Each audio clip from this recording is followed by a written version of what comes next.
Good evening, friends.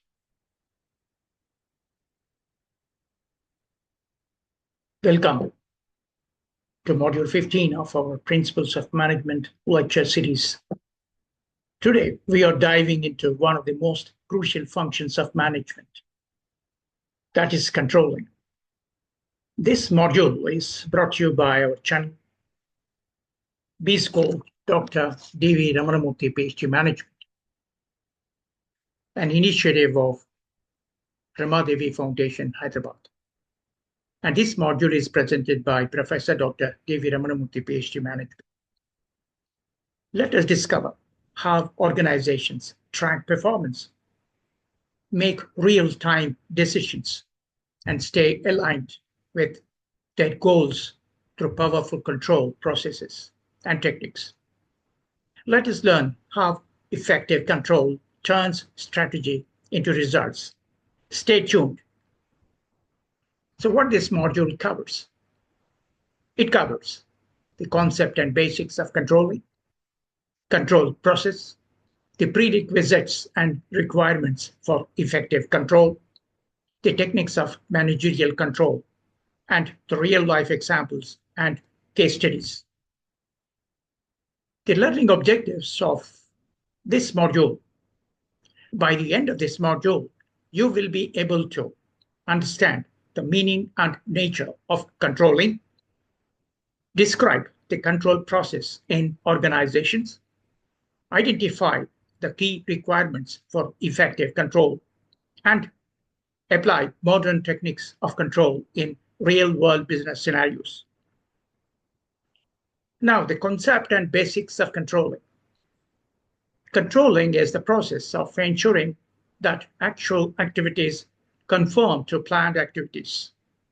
It involves setting standards, measuring actual performance, and taking corrective actions. So the basis of controlling is planning and controlling are interlinked. Planning looks ahead and control looks back, it is said. Helps ensure goals are met efficiently and effectively. For example, a hotel chain checks customer satisfaction surveys monthly to compare against service quality benchmarks and requirements. Let's look at the importance of controlling. It ensures performance and aligns with objectives. It detects deviations early. It facilitates coordination and discipline. It enhances efficiency and accountability. For example, say in commercial banks, daily reports ensure that cash balances, deposits, and withdrawals are in line with norms. Let's look at the control process step by step. 1. It establishes standards. 2. Measure actual performance. 3. Compare performance with standards. 4. Analyze deviations. And 5. Take corrective actions. Take, for example, a manufacturing company sets a daily production target. If actual output falls short, supervisors check for bottlenecks. Let's look at prerequisites for effective control in organizations. 1. Clear objectives. Goals must be measurable and realistic. 2. Proper planning. Detailed action plans must be in place. 3. Efficient communication. Everyone should understand what is expected. 4. Defined authority and responsibility. For example, in data consultancy services, each department has KPIs, key performance indicators, and a reporting hierarchy to ensure smooth control. What are the requirements of a good, adequate control system?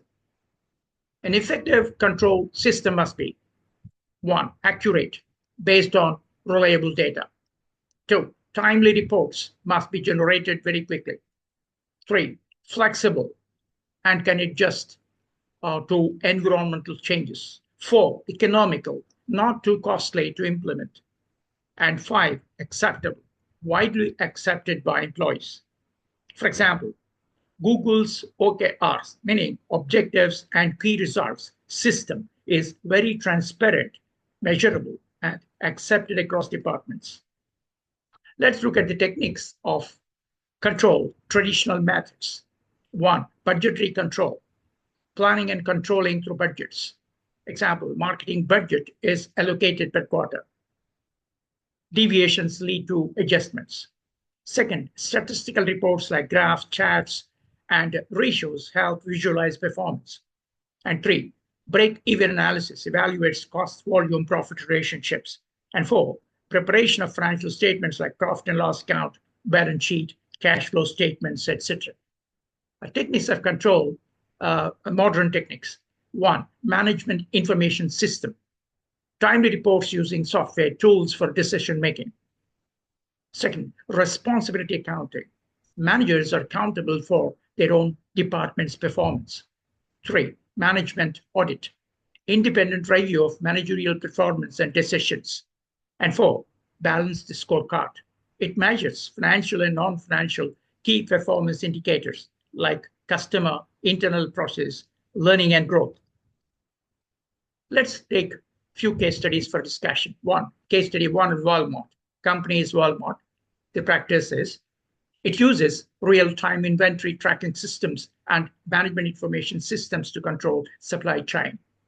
And the result is minimizes stockouts and overstocking, and which ensures cost efficiency.